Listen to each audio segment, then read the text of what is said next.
എല്ലാവർക്കും സലു കിച്ചനിലേക്ക് സ്വാഗതം.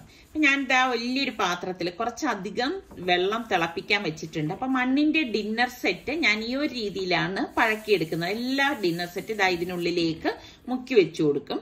വെച്ചു കൊടുത്ത ശേഷം നല്ല ഒരു തിള വന്നിട്ട് തീ അണച്ചു കൊടുക്കും. അപ്പൊ ആ ഒരു ദിവസം ഫുള്ള് ഞാൻ ഇതുപോലെ വെള്ളത്തിൽ മുക്കി വെച്ചിരുന്നിട്ട് പിറ്റേ ദിവസം ഇത് നന്നായിട്ടൊന്ന് കഴുകിയെടുത്തിട്ട് എണ്ണ തടവിയിട്ട് വെയിലത്തേക്ക് വെക്കും.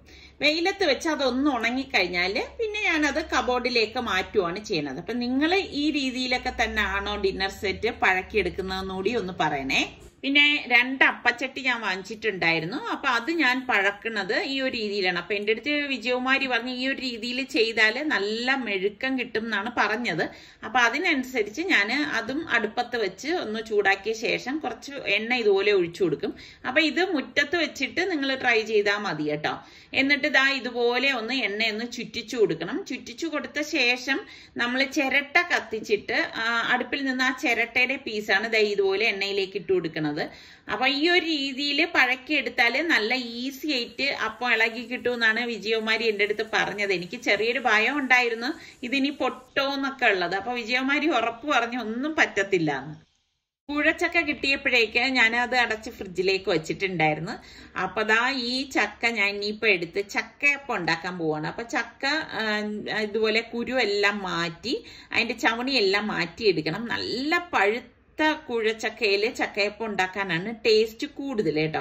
ചക്കയപ്പം ഇഷ്ടമുള്ള എത്ര പേരുണ്ട്? എനിക്കാണെങ്കിൽ ഭയങ്കര ഇഷ്ടമുള്ള ഒരു ഐറ്റമാണ് ചക്കയപ്പം എന്ന് പറയുന്നത്. അപ്പൊ ഈ ചക്കയ്ക്ക് നല്ല ഒരു മണം കിട്ടുന്നുണ്ട്. ആ ഒരു ചക്കയുടെ ആ ഒരു മണം ഉണ്ടല്ലോ. എന്നിട്ട് നമ്മൾ ഞാനിപ്പോ ഇതിന്റെ കുരുവും ചവണിയും എല്ലാം മാറ്റിയിട്ട് മിക്സിയുടെ ജാറിലേക്ക് ഇട്ടിട്ട് ഇതുപോലെ ഒന്ന് അടിച്ചെടുക്കും. അടിച്ചെടുക്കുമ്പോ തന്നെ കണ്ട പഴുത്ത ചക്ക ആയതുകൊണ്ട് നന്നായിട്ടൊന്ന് അടിഞ്ഞു വന്നിട്ടുണ്ട്. അപ്പൊ ഇത് നമുക്ക് ഉണ്ടാക്കിയെടുക്കാൻ എളുപ്പമാണ് കേട്ടോ. അപ്പൊ ഇതിലേക്ക് ആവശ്യത്തിനുള്ള ഏലക്കാപ്പൊടി ഞാൻ ഇട്ട് കൊടുക്കുകയാണ്. ഏകദേശം 1 ടീസ്പൂണോളം ഇട്ടിട്ടുണ്ട്. പിന്നെ നമുക്ക് ഒരു നുള്ളു ഉപ്പും അതുപോലെ തന്നെ വറുത്ത അരിപ്പൊടിയാണ് ഞാനിവിടെ 2 കപ്പ് ചേർത്ത് കൊടുത്തത്. പിന്നെ 1/4 കപ്പ് ശർക്കര പാനി ഉരുക്കി അരിച്ചെടുത്ത് ഞാൻ ഫ്രിഡ്ജിൽ സൂക്ഷിച്ചിട്ടുണ്ട്. അപ്പൊ അതിൽ നിന്ന് എടുത്ത് ഇതുപോലെ ഒഴിച്ചിട്ട് ഒന്ന് കുഴച്ചു കൊടുക്കും. അപ്പൊ ഇതുപോലെ നമ്മൾ ഫ്രിഡ്ജിലൊക്കെ സൂക്ഷിക്കുമ്പോൾ നമുക്ക് എളുപ്പമാണ് കേട്ടോ ഉണ്ടാക്കിയെടുക്കാനും ഒക്കെ. അപ്പൊ ഇതുപോലെ ഒന്ന് മിക്സ് ചെയ്തെടുക്കണം. അപ്പൊ കുറച്ച് മാവും കൂടി എനിക്ക് വേണം എന്ന് തോന്നി. അപ്പൊ ഞാൻ വീണ്ടും ഒരു 1/4 കപ്പോളം വറുത്ത അരിപ്പൊടി ഇട്ടിട്ട് കൈകൊണ്ട് നന്നായിട്ടൊന്ന് കുഴച്ചെടുക്കുകയാണ്. അപ്പൊ ഇത് നല്ലതുപോലെ ഒന്ന് കുഴച്ചെടുക്കണം. ഇതിൽ ഞാനിപ്പോ ഇനി തേങ്ങയൊന്നും ചേർക്കുന്നില്ല കേട്ടോ. അല്ല ചക്കയുടെ നല്ല അസല് മണം വരുന്നുണ്ട്. അപ്പൊ അടുത്തൊരു കൊലയും കൂടി വിളവെടുത്തിരിക്കുകയാണ്.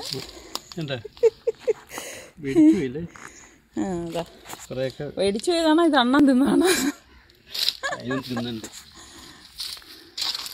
ചക്കയപ്പം ഉണ്ടാക്കാൻ വേണ്ടിയിട്ട് ഞാൻ വാഴയില മുറിക്കാനായിട്ട് വന്നതാണ്. അപ്പോഴാണ് എനിക്ക് പിന്നെ ഇവിടെ കൊല നിപ്പുണ്ടായിരുന്നു. അപ്പൊ അതും കൂടി കട്ട് ചെയ്ത് കൊണ്ടുപോകാന്ന് വിചാരിച്ചത്.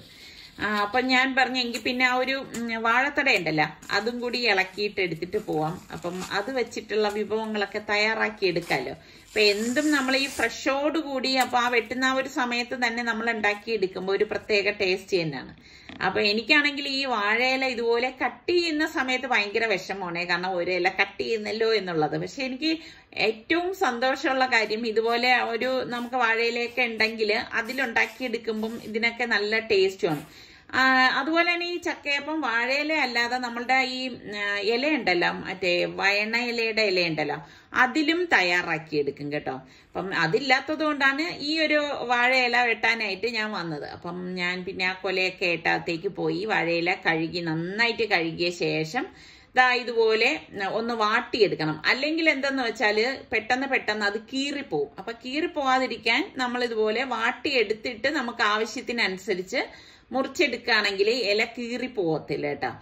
അപ്പം അങ്ങനെ ചെയ്യുന്നതായിരിക്കും കുറച്ചുകൂടി നല്ലത്. അപ്പൊ വാട്ടിയ ഇല ഞാൻ ഇതുപോലെ വെച്ചിട്ട് നമ്മൾ ഈ കുഴച്ചു വെച്ചിരിക്കുന്ന മാവുണ്ടല്ലോ ആ ചക്കയുടെ മാവ് ഇതുപോലെ വെച്ച് കൊടുക്കും. അപ്പൊ ചക്കയുടെ ആ ഒരു റിയൽ ടേസ്റ്റ് കിട്ടാൻ വേണ്ടിയിട്ടാണ് ഇപ്രാവശ്യം ഞാൻ ഇതിലേക്ക് തേങ്ങയോ നെയ്യോ ഒന്നും ചേർക്കാത്തത്. ഇപ്പൊ നിങ്ങൾക്ക് ആവശ്യമാണെങ്കിൽ നിങ്ങൾക്ക് ഇഷ്ടമാണെങ്കിൽ അങ്ങനെ തേങ്ങയും നെയ്യും കൂടി നമ്മൾ കുഴയ്ക്കുമ്പം മിക്സ് ചെയ്ത് കുഴച്ചെടുത്താൽ മതി കേട്ടോ.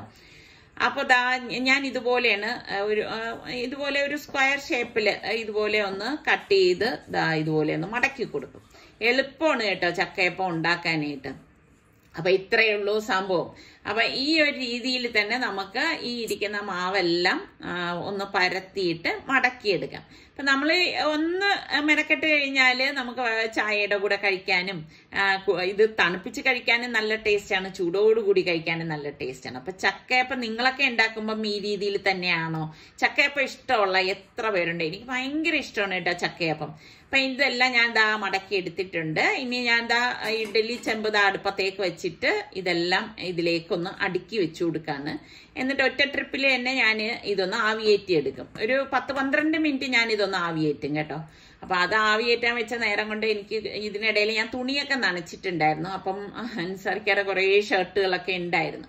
അപ്പൊ ആ ഷർട്ടുകളെല്ലാം കൊണ്ടുവന്നൊന്ന് വിരിച്ചു കൊടുക്കണം. സാധാരണ ഞാൻ ടെറസിലാണ് ഇതെല്ലാം, ഇതിനും മുകളിലത്തെ ടെറസിലാണ് വിരിച്ചെടുക്കുന്നത്.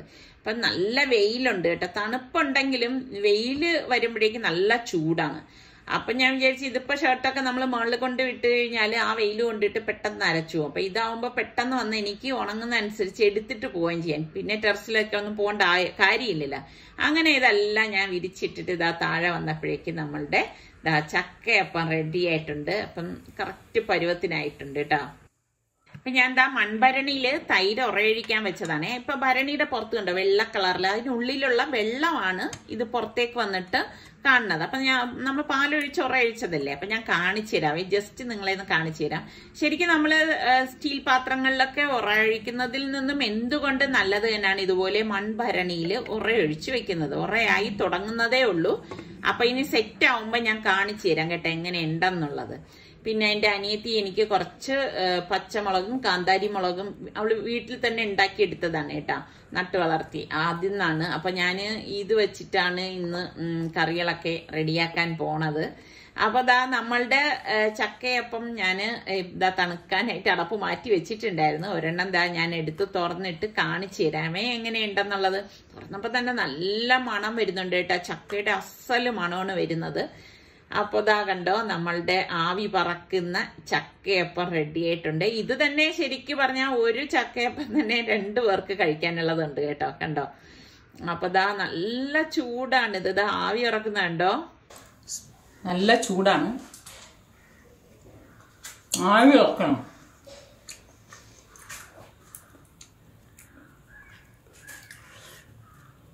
അടിപൊളി ടേസ്റ്റാണ്. അപ്പം ശരിക്കും പറഞ്ഞാൽ ചക്കയുടെ റിയൽ ടേസ്റ്റ് കിട്ടുന്നതാണ്. ഇപ്പം നമ്മൾ തേങ്ങ ചേർത്തും നെയ്യ് ചേർത്തും ഒക്കെ ഞാൻ ചക്കയപ്പം ഇതിനു മുൻപ് കാണിച്ചിട്ടുണ്ടായിരുന്നു. ഇന്നിപ്പോൾ ഞാൻ വ്യത്യസ്തമായിട്ട് അതിൻ്റെ ഒരു തേങ്ങയുടെ ഒന്നും ടേസ്റ്റ് വരാതെ ഇതിൻ്റെ റിയൽ, അതായത് നമ്മുടെ കുഴച്ചക്കയുടെ റിയൽ ടേസ്റ്റ് കിട്ടാൻ വേണ്ടിയിട്ടാണ് ഇങ്ങനെ ചെയ്തത് കേട്ടോ. അടിപൊളി ടേസ്റ്റാണ്. ചക്ക മാത്രം വെച്ചിട്ട് നമുക്ക് ഇതുപോലെ ചക്കയപ്പം തയ്യാറാക്കിയെടുക്കാം. അപ്പൊ വാഴത്തട ഞാൻ എന്താ കൊണ്ടുവന്നു കഴുകി അതൊന്നും കൂടി ഒന്ന് ചെറുതാക്കി എടുത്ത് കേട്ടോ, ചെറിയ ട്യൂബാക്കിയാണ് എടുത്തിട്ട് ആവശ്യത്തിനുള്ളത് ഇതുപോലെ വട്ടത്തിലൊന്ന് അരിയും. അധികം നാരൊന്നും ഈ ഒരു വാഴത്തടയ്ക്ക് ഇല്ലായിരുന്നു കേട്ടോ. എന്നിട്ട് ഇതാ ചെറുതായിട്ട് അരിഞ്ഞെടുത്തിട്ട് ഇനിയിപ്പം ഇത് നന്നായിട്ടൊന്ന് കഴുകിയെടുക്കുകയാണ് ചെയ്യണത്. കഴുകിയെടുത്തിട്ട് ഞാൻ എന്താ കാന്താരി മുളക് ഉണ്ടല്ലോ, കാന്താരി മുളക് ചേർത്തിട്ടാണ് ഇന്നത്തെ നമ്മളുടെ വാഴത്തട റെഡിയാക്കുന്നത്. അപ്പൊ ചിലര് ഇതിനെ വാഴപ്പിണ്ടി എന്ന് പറയും, പിന്നെ എന്തൊക്കെയോ പേര് ഞാൻ ഇതിനു മുൻപ് കാണിച്ചപ്പം നിങ്ങൾ ഓരോരുത്തരും പറഞ്ഞു കേട്ടോ, ഓരോ നാട്ടില് ഓരോ പേരുകളിൽ അറിയപ്പെടുന്നു. അപ്പൊ ഞാൻ നമ്മളുടെ പഴക്കിയ ചട്ടിയിലാണ് നമ്മളിത് തയ്യാറാക്കണത്. അപ്പൊ ആ ചട്ടിയിലേക്ക് എണ്ണ ഒഴിച്ച് കടുകിട്ട ശേഷം കുറച്ച് വെളുത്തുള്ളി എല്ലി ഇട്ട് കൊടുക്കുന്നുണ്ട്. പിന്നെ കുറച്ച് ഉഴുന്നു പരിപ്പും കൂടി ഇതുപോലെ ഇട്ട് കൊടുത്ത് കുറച്ച് കറിവേപ്പിലയും കൂടി ഇട്ട ശേഷം ഞാൻ വറ്റൽ മുളകും കൂടി അതിലേക്ക് ഇട്ട് കൊടുക്കാണ്. അപ്പൊ ഇതൊക്കെ ഇടുമ്പോഴാണ് ശരിക്കും ഈ വാഴപ്പിണ്ടിക്ക് നല്ല ടേസ്റ്റ് കിട്ടുന്നത് കേട്ടോ. എന്നിട്ട് നമ്മൾ ഈ അരിഞ്ഞു വെച്ചിരിക്കുന്ന വാഴത്തടയിലെ കഴുകി വൃത്തിയാക്കിയത് നമുക്ക് ഇതിലേക്ക് ഇട്ട് കൊടുക്കാം. ഇട്ട് കൊടുത്തിട്ട് നന്നായിട്ടൊന്ന് ഇളക്കി കൊടുക്കാം.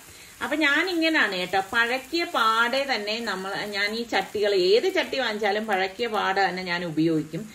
2-3 ദിവസം അടുപ്പിച്ച് അതിലായിരിക്കും ഉപയോഗം. എന്നിട്ട് പാകത്തിനുള്ള ഉപ്പും കൂടി ഇതിലേക്ക് ഇട്ട് കൊടുക്കുന്നുണ്ട് കേട്ടോ. അങ്ങനെ ഉപയോഗിക്കുമ്പോൾ നമ്മളുടെ ചട്ടി പെട്ടെന്ന് തന്നെ നമുക്ക് പഴകി കിട്ടും. അപ്പൊ അത് മൂടി വെച്ച് അതൊന്ന് റെഡിയാക്കി എടുക്കാണ്. അപ്പൊ ഞാൻ എളുപ്പത്തിന് വേണ്ടി ഞാൻ ഇവിടെ അരക്കപ്പ് തേങ്ങയിലേക്ക് 1/2 ടീസ്പൂൺ ചെറിയ ജീരകം, 1/2 ടീസ്പൂൺ മഞ്ഞൾപ്പൊടി, 1/2 ടീസ്പൂൺ മുളക് പൊടി, 1/4 ടീസ്പൂൺ ചെറിയ ജീരകത്തിന്റെ പൊടിയും കൂടിയിട്ട് കൈകൊണ്ട് നന്നായിട്ടൊന്ന് ഇതുപോലെ ഞരടി കൊടുക്കും. അപ്പൊ ഇതാണ് നമ്മളുടെ അരപ്പെന്ന് പറയുന്നത് കേട്ടോ. അപ്പൊ ഞാൻ ആ സമയം കൊണ്ട് ഇത്രയും വാഴപ്പിണ്ടി എടുത്തിട്ടുണ്ട്. എന്നിട്ട് കുറച്ച് കനത്തിൽ, ഒരു 1/4 ഇഞ്ച് കനത്തിൽ വട്ടത്തിൽ അരിഞ്ഞ ശേഷം ഞാൻ ഇനി ഇത് ഒന്ന് ചെറിയ പീസാക്കി കട്ട് ചെയ്യണം. തീരെ ചെറിയ പീസല്ല കേട്ടോ. ഈ ഒരു സൈസില് ഞാൻ ഇങ്ങനെ ഒന്ന് ഒരു 3 കട്ട് ചെയ്തിട്ട് വീണ്ടും അതിനെ ഒന്ന് തിരിച്ചു വെച്ചിട്ട് ഒരു 4 ഭാഗമായിട്ട് കട്ട് ചെയ്യണം. കാരണം ഈ ഒരു സൈസ് നിങ്ങൾക്ക് കണ്ടാ അറിയാലോ.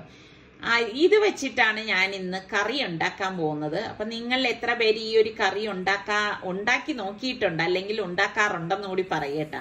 അപ്പൊ ഇതാ വാഴപ്പിണ്ടി ഞാൻ ഇതൊക്കെ അരിഞ്ഞിട്ട് വന്നപ്പോഴേക്ക് അടപ്പ് മാറ്റിയിട്ടൊന്ന് ഇളക്കി കൊടുക്കാണ്. ഇളക്കി കൊടുത്തപ്പോ നമ്മള് വെള്ളം ഒഴിക്കുകയേ ചെയ്യരുത് കേട്ടോ. വെള്ളം ഒഴിച്ച് അതിന്റെ ടെക്സ്ചർ തന്നെ മാറിപ്പോവും. അപ്പൊ വാഴപ്പിണ്ടിയിൽ തന്നെ അതിന്റെ ആ ഒരു വെള്ളം ഊറി വരും. അതിൽ വേണം അത് വേകാനല്ല. എന്നിട്ട് ഇത് അരപ്പ് ഇട്ടിട്ട് ഞാനൊന്ന് മൂടി വെക്കാണ്. ഒരു 2 മിനിറ്റ് കഴിഞ്ഞ ശേഷം അടപ്പ് മാറ്റിയിട്ടാണ് ഞാൻ ഇതുപോലെ ഒന്ന് ഇളക്കി കൊടുക്കുന്നത്. അപ്പോഴായിരിക്കും ആ ഒരു കറക്റ്റ് പരുവം നമുക്ക് കിട്ടണത് കേട്ടോ. അപ്പൊ നിങ്ങൾ പ്രത്യേകം ശ്രദ്ധിക്കേണ്ടത് വെള്ളം ഒഴിക്കാതെ തന്നെ ഇത് റെഡിയാക്കി എടുക്കണം. അപ്പൊ നമ്മുടെ വാഴപ്പിണ്ടി തോരൻ റെഡി ആയിട്ടുണ്ട്. അപ്പൊ ഞാൻ ഈ വാഴപ്പിണ്ടി ഞാൻ കഴുകി എന്റെ മറ്റേ ചട്ടിയിലേക്ക് ഞാൻ ഇട്ട് കൊടുക്കാണ് കേട്ടാ. ഇട്ട് കൊടുത്ത ശേഷം ഇതിലേക്ക് കാന്താരി മുളക് ഇതുപോലെ കീറി ഇട്ട് കൊടുക്കും. ഒരു 4-5 കാന്താരി മുളക് ഞാൻ കീറി ഇട്ട് കൊടുക്കുന്നുണ്ട് കേട്ടോ. അതിനുശേഷം കുറച്ച് കറിവേപ്പിലയും കൂടി ഇട്ടിട്ട് ഇത് വേവിക്കാൻ പാകത്തിനുള്ള വെള്ളം ഒഴിച്ചു കൊടുക്കും. 1/2 ടീസ്പൂൺ മഞ്ഞൾപ്പൊടിയും പാകത്തിനുള്ള ഉപ്പും കൂടി ഇട്ട് കൊടുക്കും. അപ്പൊ ഇത് നമ്മൾ കറിക്കായതുകൊണ്ടാണ് ഞാൻ വെള്ളം ഒഴിച്ച് വേവിച്ചെടുക്കുന്നത്. എന്നിട്ട് മൂടി വെച്ച് നമുക്കതൊന്ന് വേവിച്ചെടുക്കാം. അപ്പൊ ഈ സമയം മിക്സിയുടെ ജാറിലേക്ക് 1/2 കപ്പ് തേങ്ങ, ഒരു ചെറിയ പീസ് ഇഞ്ചി, ഒരു 5-6 കാന്താരി മുളക്, ഒരു 5-6 ചെറിയ ചുവന്നുള്ളി, 1/2 ടീസ്പൂൺ ചെറിയ ജീരകം, പിന്നെ നമുക്ക് വേണ്ടത് വറുത്ത ഉലുവാപ്പൊടി ഒരു 1/4 ടീസ്പൂൺ, പാകത്തിനുള്ള ഉപ്പ്, ഇത്രയും ചേർത്ത് ഒന്ന് കറക്കിയെടുക്കണം. കറക്കിയെടുത്ത ശേഷം ഇതിലേക്ക് നമുക്ക് പാകത്തിനുള്ള വെള്ളം ഒരു 3-4 ടേബിൾ സ്പൂൺ വെള്ളം ഒഴിച്ചിതൊന്ന് അടിച്ചെടുക്കണം. അടിച്ചെടുത്ത ശേഷം ഞാൻ ഇതിലേക്ക് 1/2 കപ്പോളം നല്ല കട്ടിയുള്ള തൈരാണ് ഒഴിച്ചു കൊടുക്കുന്നത്. ഒഴിച്ചിട്ട് വീണ്ടും ഇതൊന്ന് അടിച്ചെടുക്കും. അപ്പൊ നമ്മുടെ അരപ്പ് റെഡി ആയിട്ടുണ്ട്. വാഴപ്പിണ്ടിയും വെന്ത് കറക്റ്റ് പരുവത്തിന് വന്നിട്ടുണ്ട്. വെള്ളം എല്ലാം വറ്റിയിട്ടുണ്ട് കണ്ടോ.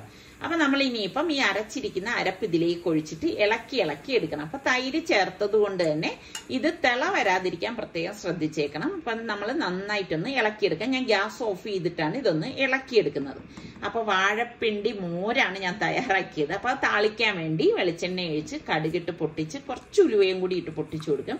2-3 കാന്താരി മുളകും വറ്റൽ മുളകും കറിവേപ്പിലയും 1/2 ടീസ്പൂൺ മഞ്ഞൾപ്പൊടിയും 1/2 ടീസ്പൂൺ മുളക് പൊടിയും കൂടി ഞാൻ ഇതുപോലെ ഒന്ന് ഇളക്കിയിട്ട് ഈ താളിച്ചത് നമുക്ക് ഈ മോരുകറിയിലേക്ക് ഒന്ന് ഒഴിച്ചു കൊടുക്കാം. നല്ല അടിപൊളി അസല് മോരുകറിയാണ് കേട്ടോ. അപ്പൊ വാഴപ്പിണ്ടി കിട്ടുന്നവര് ഈ രീതിയിൽ നിങ്ങളൊന്ന് ട്രൈ ചെയ്ത് നോക്കണം. നല്ല ടേസ്റ്റ് ആണ്. ആരും പറയത്തില്ല ഇത് വാഴപ്പിണ്ടി മോരുകറിയാണെന്ന് കേട്ടോ. അപ്പൊ നമ്മുടെ മോരുകറി ഇവിടെ റെഡി ആയിട്ടുണ്ട്. അപ്പൊ ഇതാണ് നമ്മളുടെ ഇന്നത്തെ ഉച്ചത്തെ ലഞ്ച് എന്ന് പറയുന്നത്. നല്ല സ്വാദിഷ്ടമായ ഹെൽത്തി ആയിട്ടുള്ള വാഴപ്പിണ്ടി തോരനും അതുപോലെ തന്നെ വാഴപ്പിണ്ടി മോരുകറിയാണ്.